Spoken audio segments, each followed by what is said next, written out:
Halo semua, kami dari kelompok 11 yang terdiri dari berbagai macam prodi dengan saya sendiri, Angelin Rianti Putri Purba dari Prodi Teknik Elektro beserta teman-teman saya yaitu Cantika Nadia Serebela Pardosi dan Dian Jorgi Gultom yang berasal dari Prodi Informatika, Yoga Sihombing Cynthia, Lolita Sevia Raja Guguk yang berasal dari Prodi Sistem Informasi, Yosef Bintang Pakpahan, Johannes Duta Kristi Purba, Sonia Aprilia Lumban Raja yang berasal dari Prodi Manajemen Rekayasa, dan Albert Yesio Jonathan Syihotang yang berasal dari Prodi Teknik Bioproses.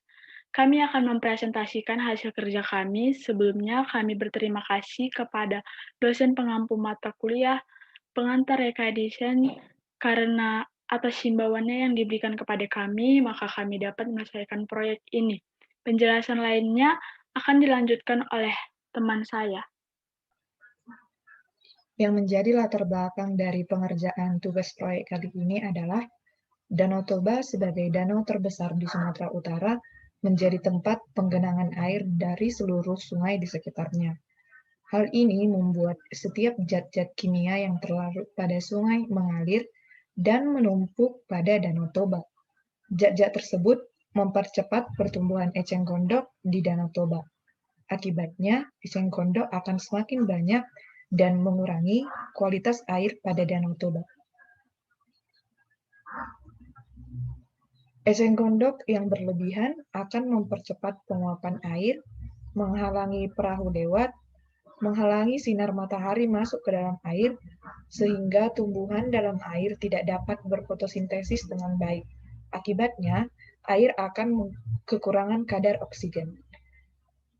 Hal tersebut akan berpengaruh pada ikan-ikan yang hidup di perairan tersebut. Akibat dari keseluruhan itu, ekosistem Danau Toba akan rusak. Oke, baiklah. Di sini saya akan melanjutkan presentasi kami pada bagian latar belakang. Oleh karena itu, perlu ada pemanfaatan eceng gondok agar mengurangi keberadaannya yang berlebihan, sehingga kualitas air Danau Toba kembali membaik. Eceng gondok bisa dimanfaatkan sebagai kerajinan, pakan ikan, dan alternatif biogas. Sekarang masuk pada tujuan. Tujuan dari proyek ini adalah yang pertama, untuk memenuhi tugas proyek sebagai nilai akhir semester mata kuliah PRD. Yang kedua, untuk melatih siswa dalam menemukan solusi atas masalah yang ada di sekitaran Danau Toba. Yang ketiga, untuk melatih kerjasama antar kelompok dalam pemecahan masalah. Yang keempat, membuktikan apakah eceng gondok berpotensi menghasilkan biogas sebagai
Selanjutnya saya akan membahas hasil data dari pengujian nyala api.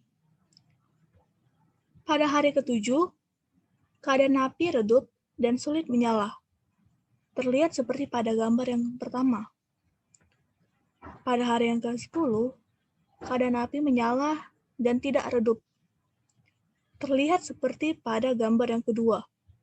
Dan pada hari ke-17, keadaan api tidak dapat menyala lagi. Terlihat seperti pada gambar yang ketiga.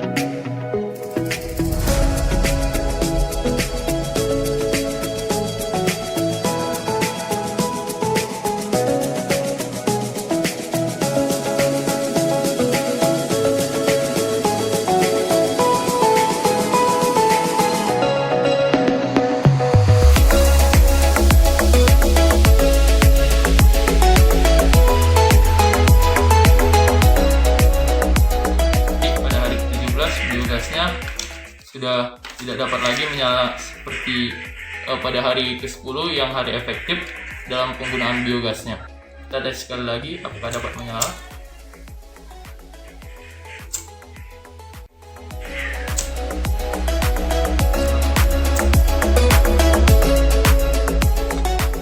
Baiklah teman-teman, kali ini saya akan menjelaskan di bagian analisis data.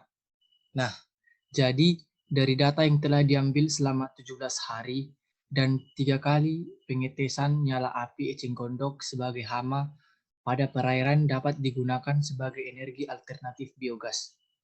Adapun lama fermentasi pada pembentukan gas tergantung pada ketepatan pembuatan alat atau tidak bocor, takaran dan perbandingan yang tepat, serta tempat penyimpanan yang tidak terlalu terpengaruh pada lingkungan sekitarnya.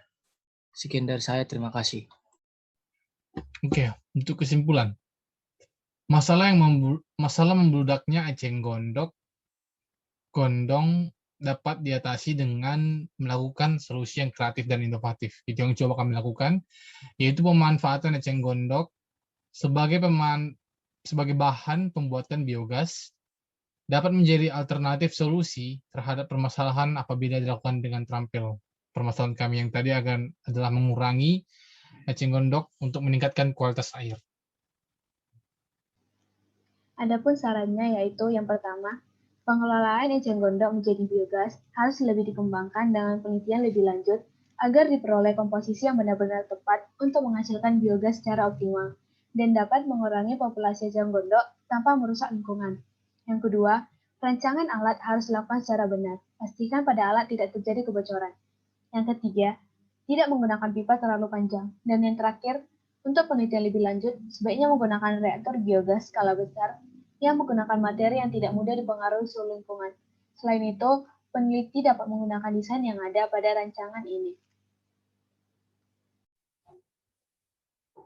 Selanjutnya, untuk pembagian tugas, pada pengerjaan alat dilakukan oleh Johannes dan Dian.